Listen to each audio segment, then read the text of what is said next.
प्रिय श्रोता बंधु आज मारियांकर स्वर्गनयन पर्वर अवसर रे आपण समस्त को शुभेच्छा अभिनंदन।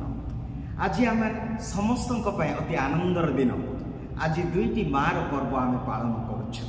गोटे है भारत माता जो स्वाधीनता दिवस आज भारतर एणु से भारत माँ तांकर संतान माने आमे।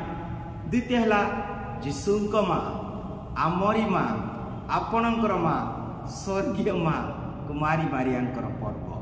तेणु अति आनंदर सहित आज मु आपण मानकु एही पर्वर महात्म्य विषय किछि जणाया पई चाहे। तेबे एही पर्वटी 1950 मसीहा नवेम्बर मासरे साधु पायस 12 से घोषणा कले।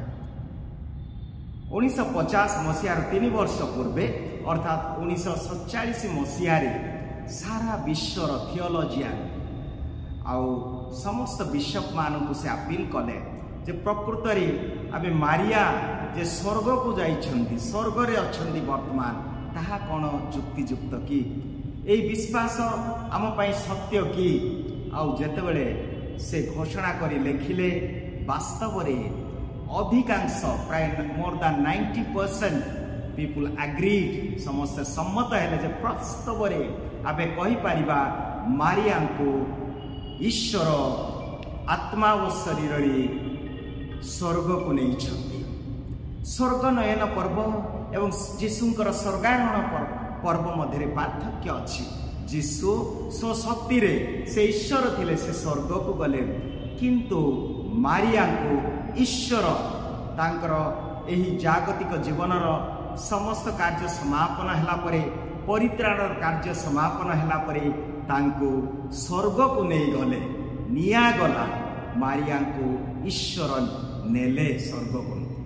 तेबे आमे कोन बाइबल रे विषय किछि जानिबा को पाउ कि प्रश्न आसे। आम माने जानुछु आमे कैथोलिक आमे जे केवल बाइबल ऊपर विश्वास करछु सत्य ता साथे साथे मध्ये हमर परंपरा अछि। अनेक से समय रे जो सुसमाचार गुड़िक लिखा जाइतिला आउ आमे जानू जाकुबंकर सुसमाचार रे से समय प्रोटो इभांजेलियम सेथिरे लेखा अछि जे जीशुंकर जीशु स्वर्ग को आरोहण कला परे तांकरी मां मारिया से सिनाई पर्वत निकटवर्ती से रहुथिले। से जीशुंकर स्वर्ग को गला परे जो जो स्थान को जीशु जाइतिले सेही सब से जाउतिले।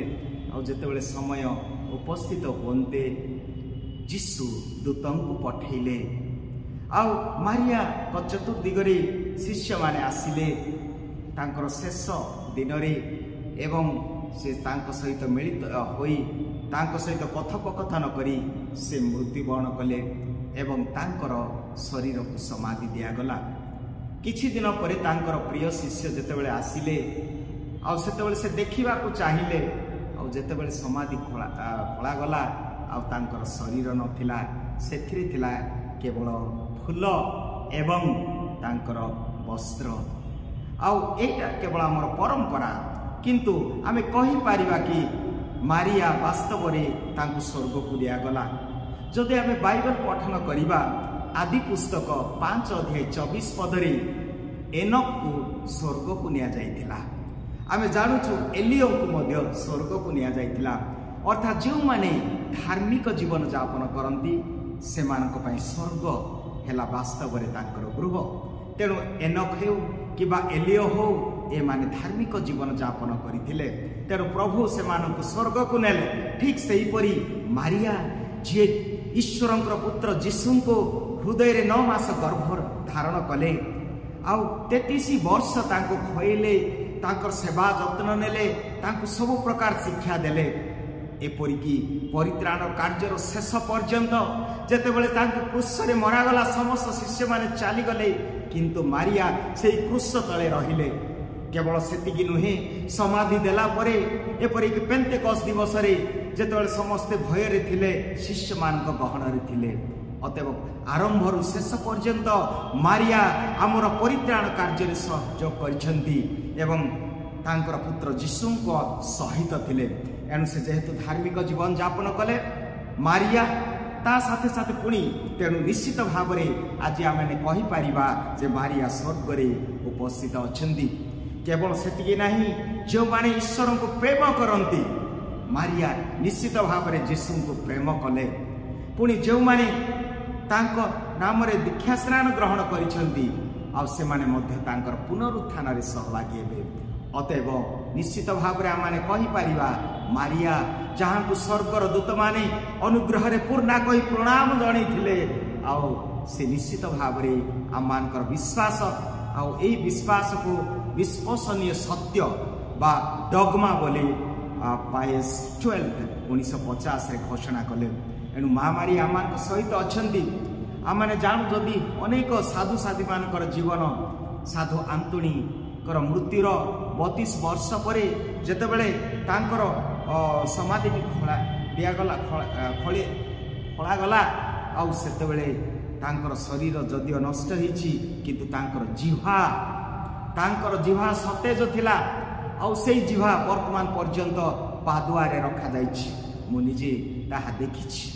ବର୍ତ୍ତମାନ ତାହାକୁ 40ରେ ରଖାଯାଇଛି। ଅର୍ଥାତ୍ ଈଶ୍ୱର ଧାର୍ମିକ ମାନଙ୍କର ଶରୀରକୁ ମାଟିରେ ମିଶି ଦେବାକୁ ଦେବେ ନାହିଁ, ମାଟିରେ କ୍ଷୟ ହେବାକୁ ଦେବେ ନାହିଁ। ଯେପରି ଗୀତ ସଂହିତା 16 ଅଧ୍ୟାୟ 10 ପଦରେ ଲେଖା ଅଛି ଯେ ସେ ଧାର୍ମିକ ମାନଙ୍କର ସେ ନ୍ୟାୟବନ୍ତ ଲୋକମାନଙ୍କର ଶରୀରକୁ ସଂରକ୍ଷଣ କରିବେ।